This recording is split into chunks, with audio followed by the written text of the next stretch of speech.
Welcome back, guys. Welcome to the Football Fanatic podcast. We're on episode 67 here. We're down to just the two amigos again, holding the fort while the men are minding the children. So, welcome back, Dan. How are you keeping?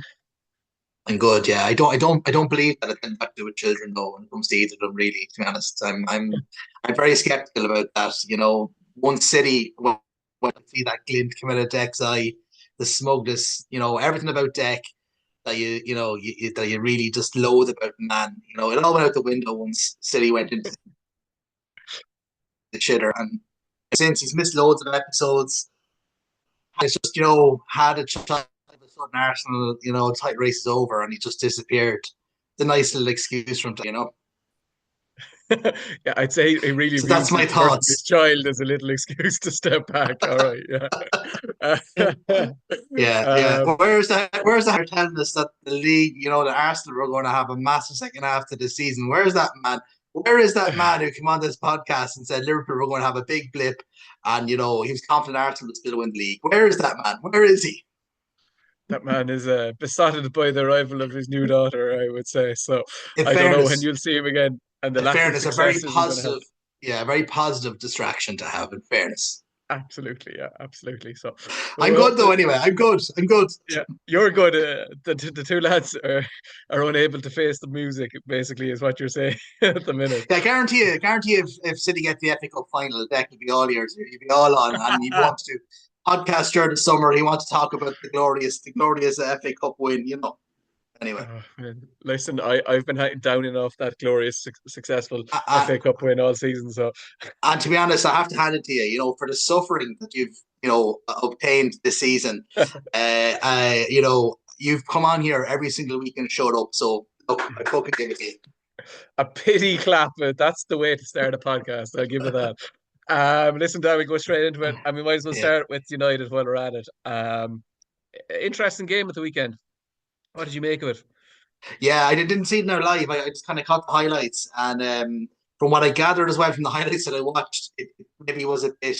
It showed the United maybe had a bit more chances or control of the game than maybe they actually had. I think from what I could see, it was maybe a game with two halves to a point. United I suppose have done that this season where they've kind of stayed in games and then they can have moments. And Bruno's the man. I think can't think of many others that have really stepped up to the plate this season. When United have needed a goal, he seems to be the one. I always thought, though, I know we've talked on the podcast that like United get up for them games, so they do. I always fancied that they, especially with Arsenal having issues in the forward areas, I was confident the United could get something. Um, and sorry, I know you're after my screen is after. Yeah, there you go. I definitely thought the United could get something, and as they did, and I think at the end you could have won it with a couple of the chances that they had there near the end. I think Bruno's one near the end of the game. He could have, on another day, you would have probably found the corner. I know Ray made a couple of good saves as well, but like whether or not it's a positive, I just think again, I still would think with United, like Liverpool results, City results, these kind of results, they can do this, but you need to see it consistently, where they can, start kind of maybe putting in a shift and putting in a performance. But it was a good point, I would say, for them. And it kind of pretty much, I think, any sort of hope that Arsenal might have had in the title race, I think, went with that. And it was interesting. Rice's was getting a lot of flack. I know you following that for his celebration, which I didn't notice at the time. I didn't think I'd know it, but I suppose when you think about it, it probably maybe wasn't the most ideal thing to be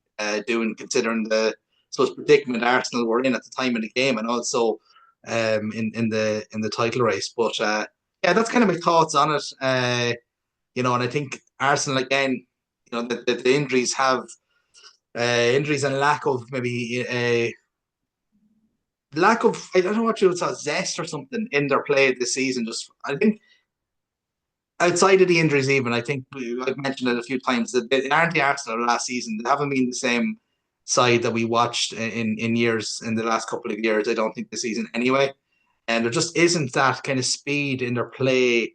I don't know. There's something missing. I don't know. We can just easy to say it's a striker, but I think there's a bit more in it than that too. No, yeah, I'd That's agree with that, Dan. yeah, They're fun. Like they were very impressive. I thought for the first two-thirds of the pitch against United Mm. at the weekend. They zipped around, they played well, but once they got to the final third and United had a low block, which I thought was funny. Amarin come out to apologize about afterwards. That this is don't paint me with this brush. I don't really want to do this, but I'm doing what I can to get a win. Was basically what the impression you got off him. But Yeah. they just did like even with your personnel being depleted, you kind of would expect to see where the creativity was going to come from. Uh, like bar a quality finish, from the edge of the box or that kind of thing, which was is essentially where they got the goal Mm. from the end. Like you didn't really feel that they were going to really break you down or create chance after chance. And it was funny. The first half, Arsenal were probably the better. Arsenal were 100% the better team, miles better, and United got a goal out of nowhere to take the lead. And in the second half, you would say Man United were arguably a much better team, and Mm. Arsenal got a goal out of an early answer to play. Like United had going into that second half, it really felt like, geez, we could win this. Like we had the Belief, like, chance, yeah. but Mazraoui had it was I suppose an example of the type of play Amrin would love, wing back to wing back, um, chance created. And to be fair to Mazraoui, he could have done like 2 inches further left. It was in the back of the net. Like Ray stuck out his leg and it was a great save. But when we started like that in the second half, they really did look a threat. And Ray made some excellent saves, and Declan Rice made an excellent save, excellent tackle on Highland, and where a sharp striker who wasn't lacking confidence probably would have hit it first Mm. time and scored. But like they really were in it. I said in the group that like I get your point. They have been up for games like Liverpool. They have been up against Arsenal away in the FA Cup where they won on penalties. They have City the win away. They have got up for those types of games, but Yeah. it's the first time I feel like he's had a bit of a run where they're not playing great, but there's a bit more solidity to them, a bit more going forward, and it's happened in a couple of games consistently. Like they did since that Everton came back to all, there's been a bit of an edge to them. You kind of felt like there's a bit of grit, a bit of fight to them, and Sociedad, they were really probably should have put the game to bed last week, only giving away an absolutely ridiculous, stupidly penalty for a handball, like, and that swung the momentum back in Sociedad's favor, and then they probably could have won it, I suppose, in the last 10 minutes. But again, against Arsenal, they were solid. They played low block and created chances. So I think from an on the pitch point of view, I feel like there are some elements of things starting to improve. There's definitely a togetherness and a fight, and it's been a while since I felt that was there at all. So I'll take that as my positive about it. I think there was huge protests before the game as well. There Mm. was they're estimated between 5,000 to 6,000 fans protesting, walking to the stadium wearing black in relation to, I suppose, symbolise that the club is dying. I just think that tied in very well with some of the things we were chatting about in terms of Radcliffe and this interview he's after doing. Mm. Glazers, we all talked about and we know the issues there, but Ineos are a newer addition to this conversation. Um, you heard some of the interview with Gary Neville. Mm. Um, what did you make of some of the points in relation to like the club going bust at the end of this Yeah. year? But I was like, there was some strange Uh, admissions in it, or the Dan Ashford situation. Yeah, it gave me a bit of a peek probably behind the curtain because it isn't that often that you get that kind of a sit down interview. Of course, it has been non-existent at Man United for so long. The Major's been there and it's been radio silence. But in general, you don't really get that opportunity to kind of have maybe a kind of a grilling session, which is kind of what it was because I suppose it was never going to be too positive a conversation, really, was it? And Neville will know that if he didn't ask some of them questions, his credibility, and he'd be getting it in the neck because from what he'd be saying on the overlap that he's on every week, or up in the gantry, or as a pundit at games, he has fairly much been kind of going through. Like, I suppose lots of different aspects. It's not just the team, but there's the behind the scenes, which is really much evident of what the conversation was really about. Yeah, I think he said that they would have went bust. They would have run out of money by November time. Is what he was kind of referring to in the interview. That's how close things were. to the edge, which is just bizarre, isn't it? Considering, Crazy. uh, Like he actually said in it that they're making 650 million a year, like it's kind of their turnover. But they would have been broke by the end of this year. But November, so it's December 2025, they'd be out of money if they yeah, hadn't made the cuts that they made since they've taken over. yeah, But in the same breath, he's also talking about them in 3 years' time being the most profitable club in the world. mm, So I don't know. I felt it hard to listen to marry those two different opinions. Like we're in this terrible situation, um, but we're going to build you a new stadium, 100,000 seater stadium, and yeah. we're going to be the most profitable, but we're going to not pay for people's lunches, and that's how we're going to do it. Like I found issues with his There's a delivery of gap things like somewhere that. there. Yeah, Yeah, there is there a gap is, of there. course. There is, and I think it won't have still have. I think gone down too well with many Man United fans, considering his responses to some of the main talking points. One being tickets are going to go up. He pretty much said he can't say exactly how much they're going to go up, but they are going to go up. Where Neville had kind of said around Ten Hag and Ratcliffe kind of he'd taken, said, yeah, hands up here, Ashworth and Hag, they're both errors, and that like that is it really. I could see that Neville, he's trying to kind of, balance, play a bit of a balancing act, but you could see the fact that he is a Manchester lad, like he's, Man United through and through, has been at that club for such a long period of time. You could see it coming through in him, in relation to the fees that they were giving ex players, and they kind of hit him with that one at one stage, and that was the one that probably stood out for me of the whole thing. It was sure the 40 grand I think it was or whatever that you've taken away from ex players, and this is going back to players that played in Manchester in the 50s and 60s. Why don't you just get a few of the big guns together at United there to do a dinner and auction off some stuff, and there's your money for that? And he kind of stopped, and he kind of was like, oh well, no one ever came to me with that suggestion. It was like it was a bit kind of like he of course there's a team. It's not just him. It's fallen on him, but there's a team of people that are working with him. But he says he's Manchester through and through. He talks about how much he loves the club. This is Ratcliffe now of how much he loves the club. But you know he's saying the right things, but what's happening in regards to the transfer to what the lunches thing, he kind of said no, well, nobody really gets a free lunch anymore. That's kind of what he was saying in relation to that. Man United doesn't have the money to give people free lunches, but like it's just I don't know. It didn't. I thought it was interesting, and it was a peek kind of behind the curtain as to the goings on. And of course, it goes so much deeper than Ingos. This is they're dealing with fuck up after fuck up of the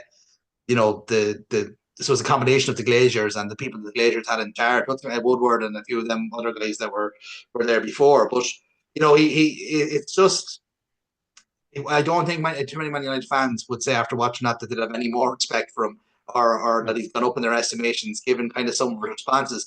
I know, again, look, he's a businessman at the business, and Man United are in the financial predicament that they are in, and it's going to be another year potentially with no Champions League football.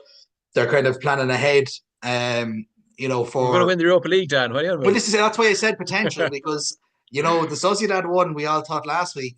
Me and you thought last week that that's going to be a dirty tie for Man United given the record in Spain. But now they're sitting with an opportunity to knock them out. And look, when you look at what's left, you're the opposite side of the draw to Spurs, aren't you? Yeah, we have the harder. I think we have Atleti Bilbao on our Yeah, side of it, I was which is sorry, not is the ideal. one. Yeah, Yeah, yeah, not yeah. ideal. No, and they've been going well this year. But like, there's still a chance if you get by Sociedad. It's I definitely think that I said it this I think a couple weeks ago on the podcast with Man United. It's just one of them things where they could be having a fucking horrendous season. Like last season, they ended up winning the FA Cup. That they could Yeah. just go and do something ridiculous, and potentially win that. But I know it's still it's probably not a it wouldn't be you wouldn't be backing it. I suppose is the Yeah, is. you wouldn't be. But anyway, I just think it that was, were my thoughts of it. I thought it was yeah, I interesting, just think but it's interesting, Dan, because like I feel like he's trying to play a balancing act in that he has done a good few interviews for like he spoke with Andy Mitten, who we kind of the lead writer at United We Stand, mm, uh, and isn't afraid to, I suppose, speak up about difficult issues or his side of it. And he did say they were wrong about things. Um, but I feel like you just have this image of the PR crowd behind him coaching is, and this is what you're going to say. Now he's honest, he's mm, direct, and I do respect him for the money he's put into the club. because without him, we would be in trouble. He put 300 yeah. million of his own money in. Like, there's Mm. nothing to be laughed at. And And it's he gone. He said it's all gone. it's gone. Oh, it's Yeah, gone. Oh, it's just kept the club yeah, going. Like, yeah, and they are dealing with like he did say, paying off the likes of still paying for Anana and Anthony and Sancho and all these players, that aren't even at the club. Like, so there is stuff like this. There is a lot of mismanagement. So look, I respect him for at least trying to, I suppose, engage fans. He's lost high aspirations in their new stadium, and I there are faults on them, but I don't think they're all on them either. So look, yeah. we'll move on since we're talking about And one new team. stadium as well. That's the other thing though that came out today, wasn't it? That seems to be Yeah, like the that green would light, be a isn't it? new stadium in the Old Trafford region, or like close by, in some sort of um. Uh, the finances of that blow my mind. I don't understand where it's going to come from. Yeah, I've read that a lot of things might go with naming rights. That signed a 10-year contract and naming rights at about 15 million a year. That would be money that you could put straight into the stadium and then borrow more. But like, it's a real risky game with United because there's so much debt there already with the Glazers, that the finances of it are still seem to be, unless it gets government funding, which is something they have made an appeal to, or have looked into, that it could be like a Wembley of the North, as yeah. Ratcliffe said. But look, You, we'll you, you, we'll see where it goes. I feel like there'll be a yeah. lot of reporting about it. But yeah, I I don't think know. that I think that their transfer policy will probably be more of the likes of a Dorgu kind of idea. You know, that kind of a young profile. We probably won't have ever heard of them really. I can't imagine that they're going to be looking at the top table of players that we know. But that's not necessarily a bad thing if you can pick the right ones. You know. Yeah, exactly. If you can develop it through, it'll be worthwhile in the end. Now, Dan, from my love to your love, Mm, Liverpool, yeah, uh, Southampton. It was comfortable enough in the end, wasn't it? covered off in the end. But I thought, like I think when we played Southampton earlier in the season, you watch them at times and think that they can actually play ball. They're attractive enough to watch. I wouldn't say that the first half was even enough. And of course, a mix up at the back and small bone of all people in to get the goal. But I was always still confident that they would come back in the second half and kind of get It into was gear. funny, Dan, though, after watching Allison, like this majestic Yeah, yeah, performance in yeah. the Champions League, to then this Will Smallbone getting this goal after. I I know just it was a real communication mix up, wasn't it? And I think Allison was looking for a foul, which really wasn't a foul. He kind of touched him, and he was going over to the ref saying that it was foul. Um, yeah, but they didn't. Liverpool were playing with no rhythm. There was no sort of kind of real. They were very lackadaisical, and they had a few games like that again, especially against opposition that you would expect them to beat, where maybe they're just not, what's the word, a bit complacent, I think, in their play. I know you could say hangover from the game during the week as well, but they kicked into gear second half. They were much quicker on the ball.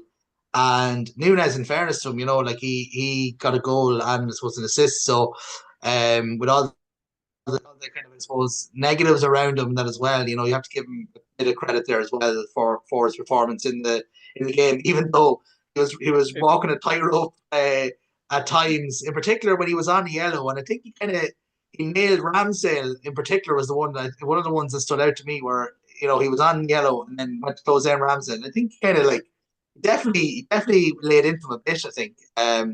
He was walking a bit of a tightrope. That's just what you're going to get with him. That's not going to change. That's just the way he is, and you do run the risk with him. But there's no doubt he did a decent performance. There wasn't too many, I think, that really played that well, and you could see the difference with McAllister coming on, like how important he is to Liverpool. Just he speeds up the play. He's just so intelligent on the ball.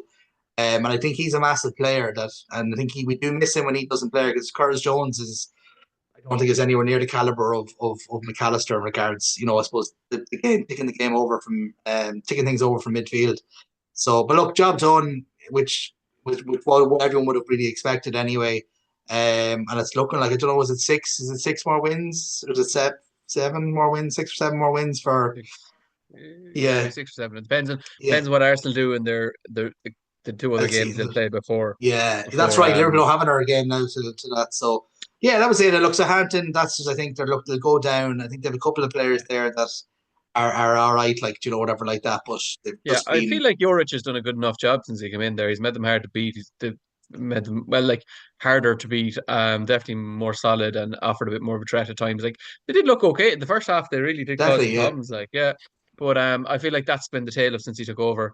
Has put up decent performances, struggled, and then ultimately fallen away at the end. And I suppose it was a tall task that he was coming into, irregardless anyway. But and then another big win for Nottingham Forest in relation Yeah, to against City, yeah, to really put them in with the Champions League shout. It seems a real possibility that now.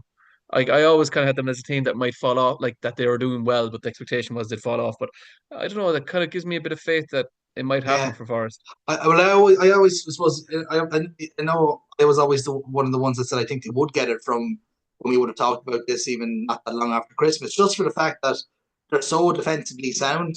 Um, and like just Wood is just having one of them seasons. Like Salah has had one of these, but Wood is having one of them fucking seasons.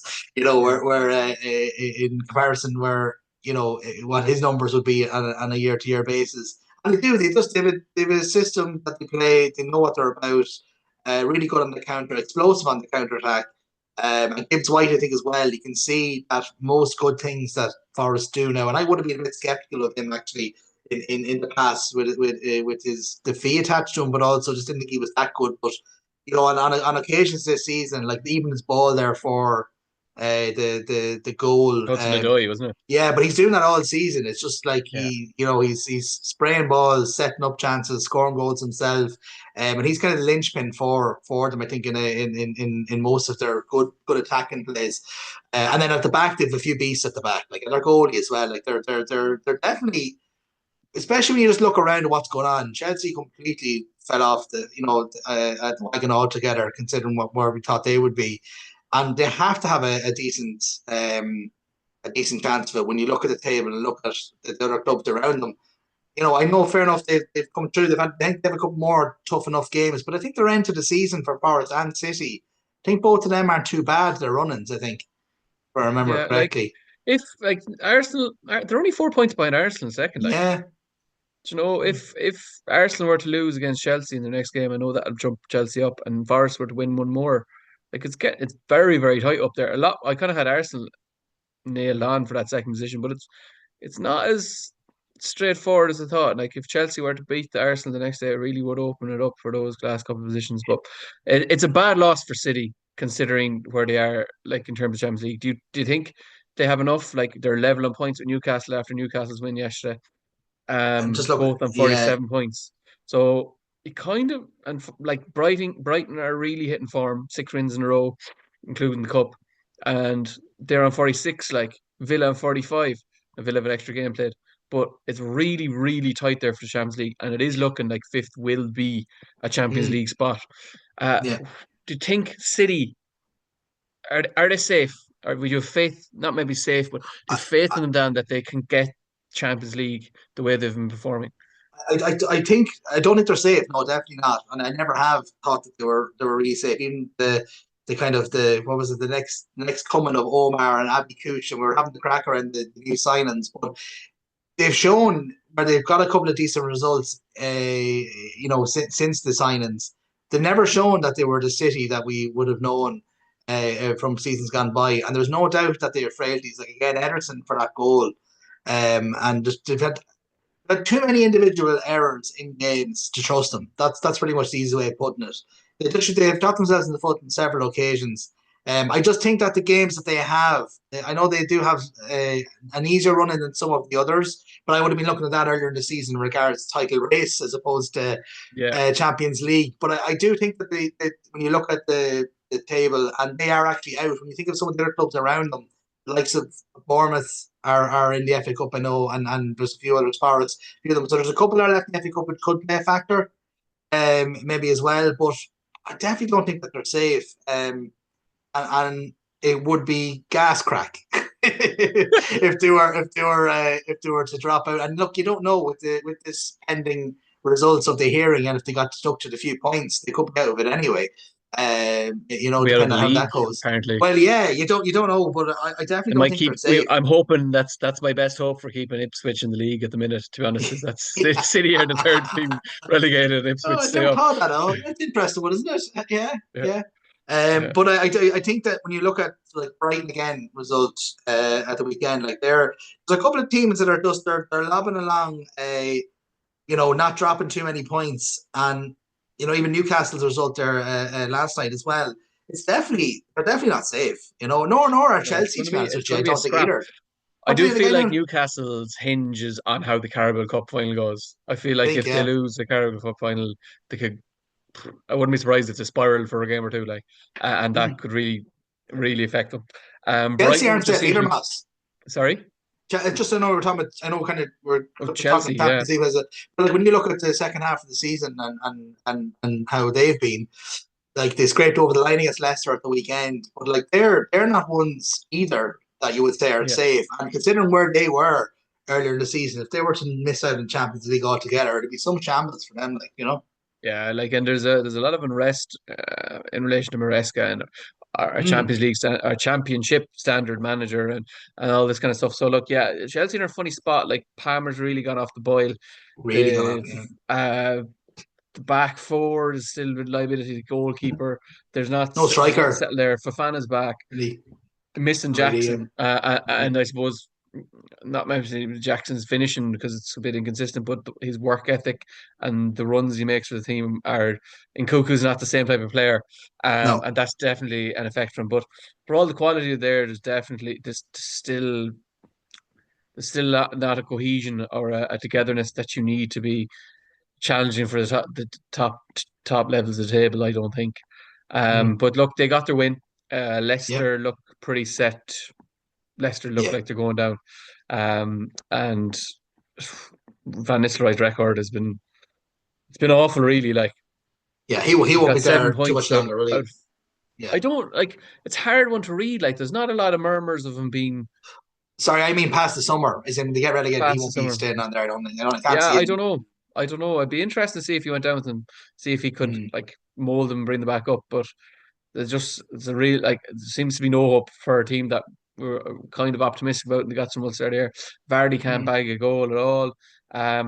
He's making runs, but you can clearly see that he doesn't have the pace that he used to, yeah. and it's hindering him at times. But and I would still say their performance against Chelsea was one of their better performances in more Mm, recent games. But yeah, look, it's the Champions League really is where the interesting conversation is taking place. But yeah. the last team, really, I think that could be in a shout for a Champions League push might be Bournemouth. Um, Villa, I'm not sure about, but Bournemouth, God Almighty, Bournemouth, Spurs. How did they not win? How did Spurs draw this game? It Yeah, was yeah. ridiculous. I didn't see it, but I came into my house to my brother's at just when it was not long after it gone 2-2, and just basically both looked at me and were like, ours were, Bournemouth should have been out of sight, is what I heard. And I seen the goals all right, and Perkez. I messaged Deck at the weekend because there's a lot of rumors and talk that Liverpool are tracking him. And my God, I thought it all season anyway from looking at him, but his ball for the goal, I think he's hot property for me, and I'm hoping with the fact that it was Richard Hughes that got him to Bournemouth. I'm kind of hoping that the Yeah. links are still there, and I would definitely be open at the chance to get him. I think he's a cracking player. But that's one of them results, Mass, where you could be looking at this coming the end of the season, where if Bournemouth say miss out in Europe, which is still a possibility, Yeah. you'd be like, Spurs. Yeah, it would Let's still go be few players. You know what I mean? Like Spurs wasn't their strongest even 11 at the start of it either. no, and like, but in the first minute, 3 minutes maybe, Romero had given away the ball three times to create three chances. They could have been 3-0 up in the first 3 minutes. Like Mm, it was just Vicario had a very good game, poor finishing, a careless offside by Semenyo, what would have been a beautiful goal that was ruled off because he just went that little bit early across the line. But they were all over them. Like they were so much better than them. They pressed them so high, to the point Vicario actually kicked long for one of his kickouts or mm. one of the passbacks, to which the Spurs fans started Sacrilege. celebrating Yeah.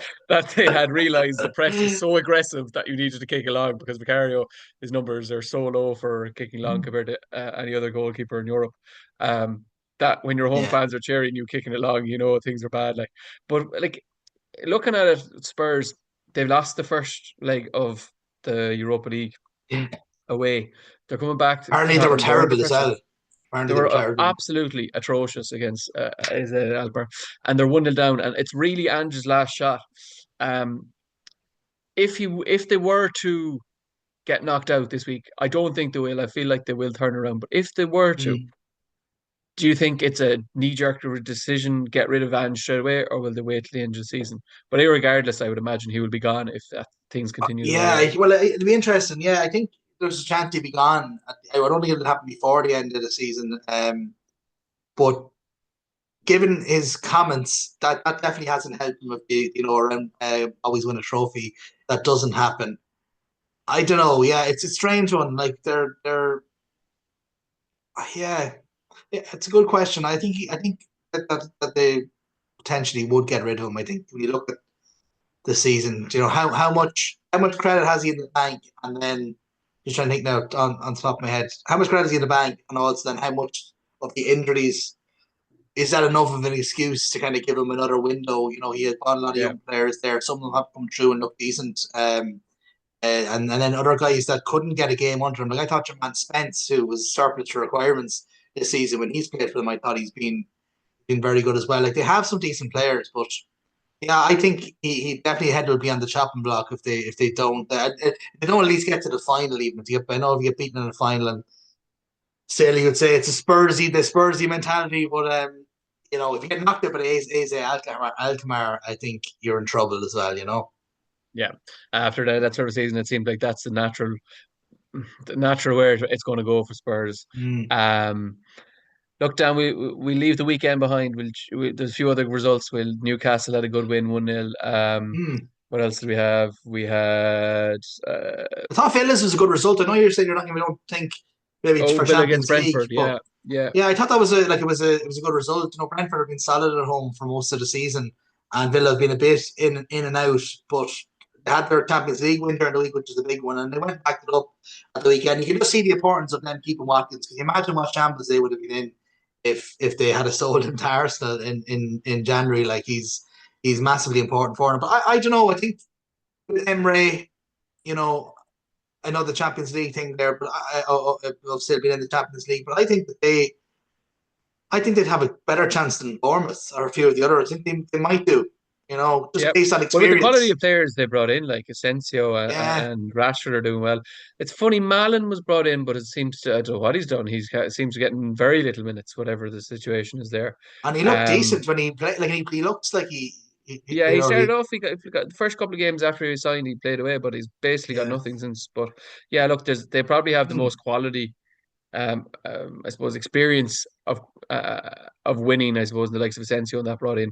Yeah. But he's a player, I suppose, with a mixed checkered pass, and they used to call him Marco Absentio in Spain by the end of it. So Can I um, just say just one final review on? I know West Ham got the result a couple of weeks ago with Arsenal or whatever, but I've watched a couple of their games recently, and they're not good to watch. I know Potter is not in that long, but I thought they were poor enough last night, and I watched them at home against Leicester as well. I didn't regret that either. I just think it's an interesting one there for Potter with them, and they get the big result away at the Emirates. But it's it hard hasn't to been know great for because them. like Yeah, his job was mainly to steady the ship, and I yeah, feel like he kind of steadied the ship, but it's been very mediocre. And it's a big job for Potter in that, like with this way Chelsea went, if you can't do it at a West Ham, kind of looking at taking a step down really as your next form management if that's what's going to happen. But yeah, I know Newcastle, it was an important win for them too, really, to keep big their time. Yeah, Champions League hopes alive. But let's jump ahead tonight then to the Champions League. yeah. Liverpool PSG. What are you expecting after a very tough test away in Paris? Well, I'm expecting them to play a lot better and a lot more on the front foot. Firstly, I hold my hands up now. I didn't think that PSG would be as impressive as they were in the first leg, and they do definitely have, in particular in the forward areas, I think some really good quality players that can hurt teams. And I don't know about you, but for me, I can't think of maybe a more one-sided game where a team has kind of gone and completely robbed it near the end.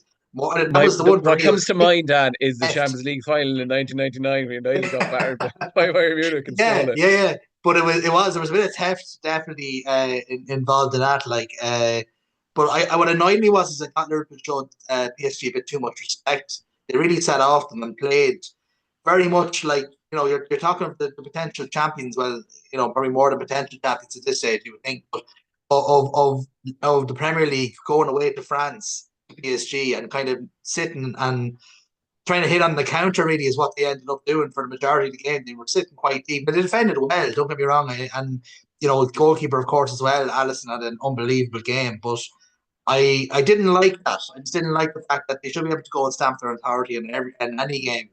And I just didn't like that I thought they were kind of made look quite average. So I'd be expecting like the police with Liverpool fans won't allow them to do that tonight at home. They'll be on the Do you front foot. They'll attribute be in that their to face. like do you attribute that to a conscious effort or decision by Slot to play that way, or do you think Good it was question. nerves of an occasion? Good question, because they haven't played like that in the league phase away from home. They haven't really played that, and they played some good teams at home and away from home. So it's a good question of whether or not in knockout football is there maybe a tendency that he go a bit more conservative away from home and then go full throttle. And so it remains to be seen. We'll find out a lot more, I think, in the coming games. They definitely won't play like that tonight. They'll be on the front foot.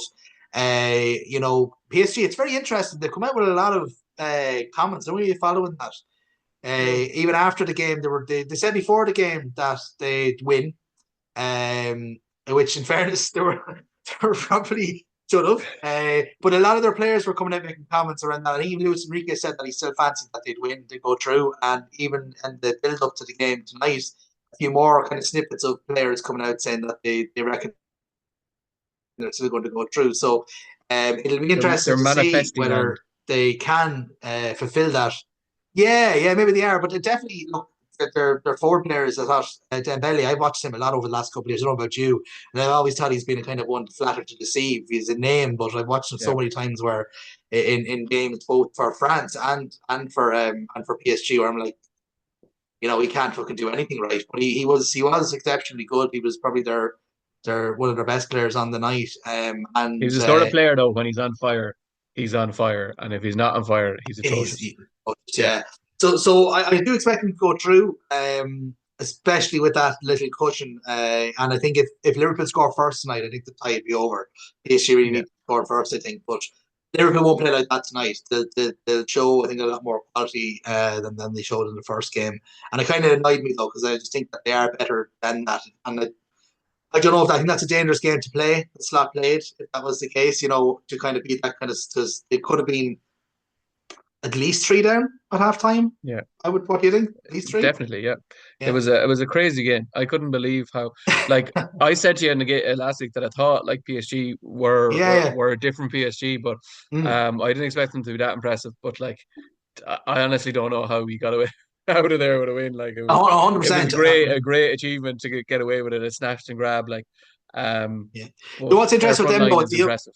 and it's a young team. When you look at that, that's a young team. He can keep that together. Like that is there is a lot of quality in it. So, but hopefully it's not tonight.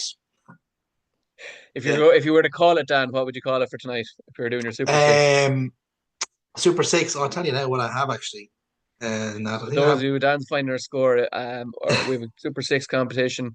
Our winner will two one. receive €100 code hard cash, as Deck likes to say. And Dan's brother Richard is up back into first place after overtaking Darren Mitchell, who Yeah. may have Can I forgot to do comment his on him? team this week. Is that Yeah. right?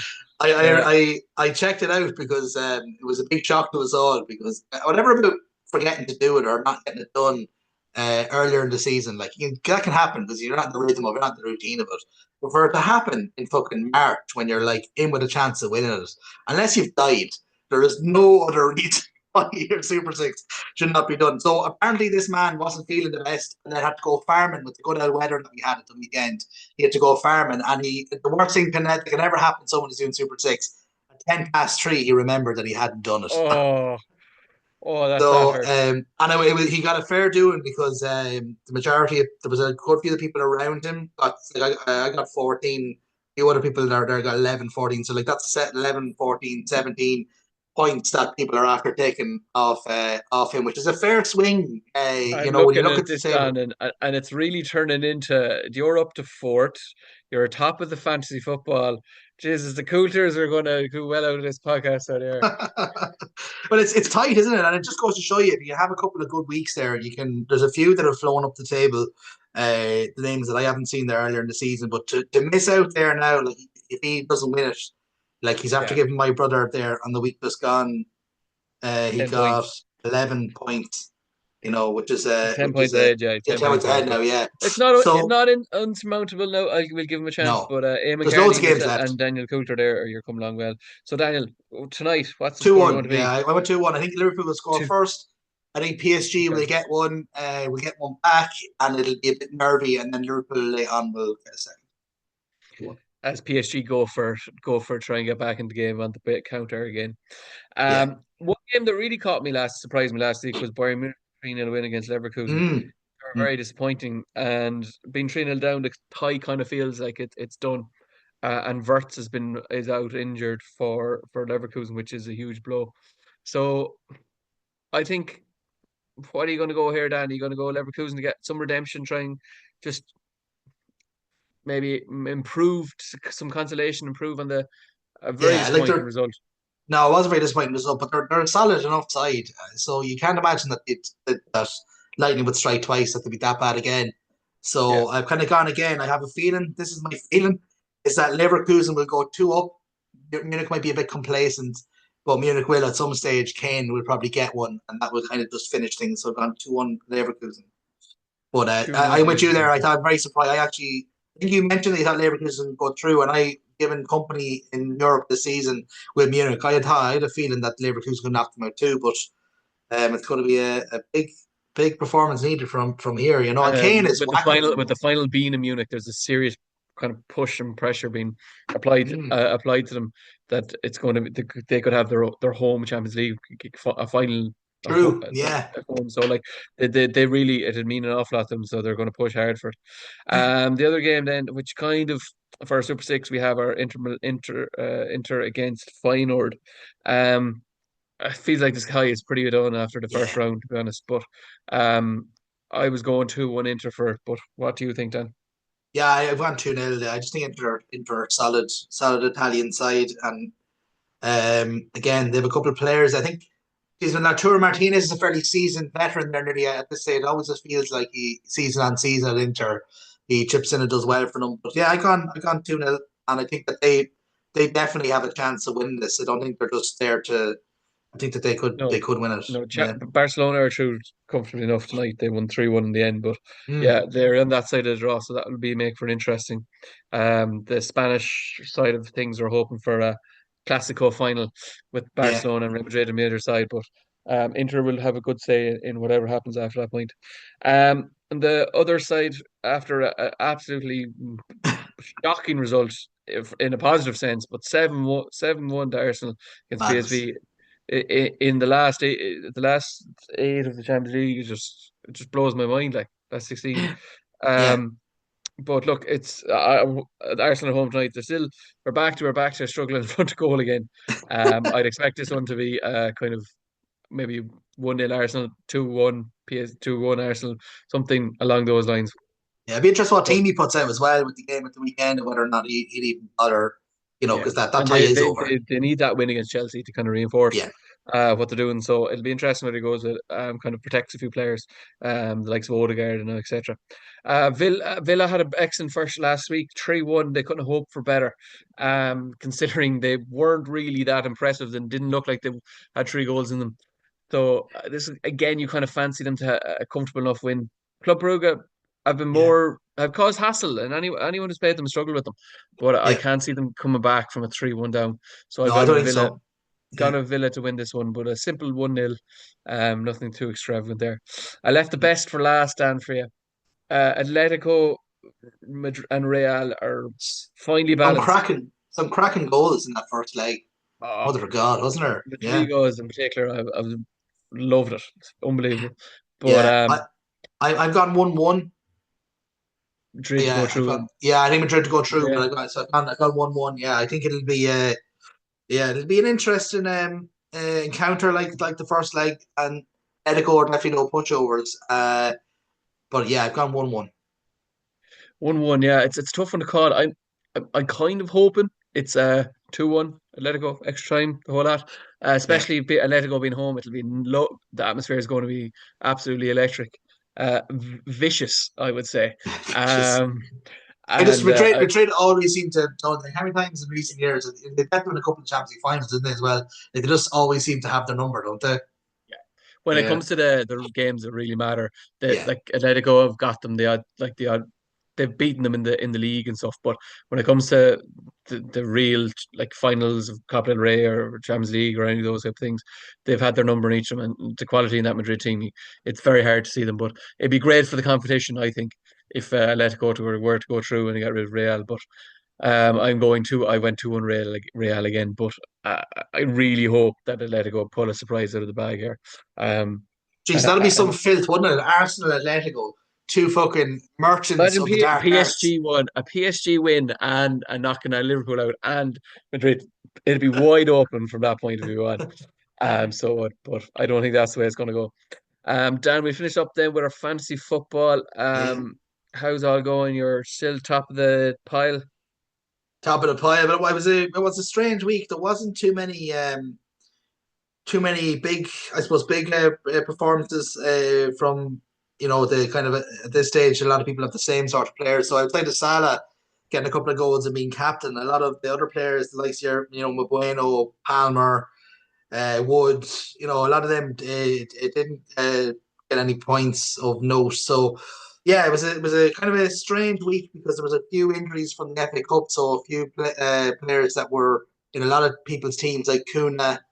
Um, a lot of people as well were taking out some of the Newcastle players because Newcastle and Liverpool are playing this weekend. So it is a blank game week for Liverpool and Newcastle and Palace and Villa.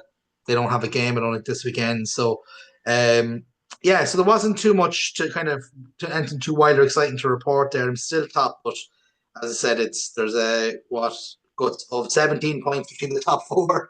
So it's not Things have something to really be. started to bunch up around It there. They're has, it right down has. where I am, Dan, down in 50th place. There's loads of crack, I'm telling you.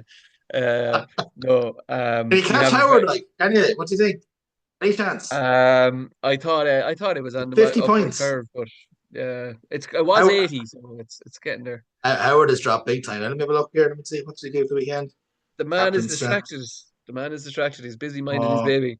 Marmouche. Yeah, that was one. A lot of people in Marmouche the weekend so say they were disgusted to see he only had a place on the bench. They were saying he was one that a lot of people had put in based on I think that hat trick he got a couple of weeks ago.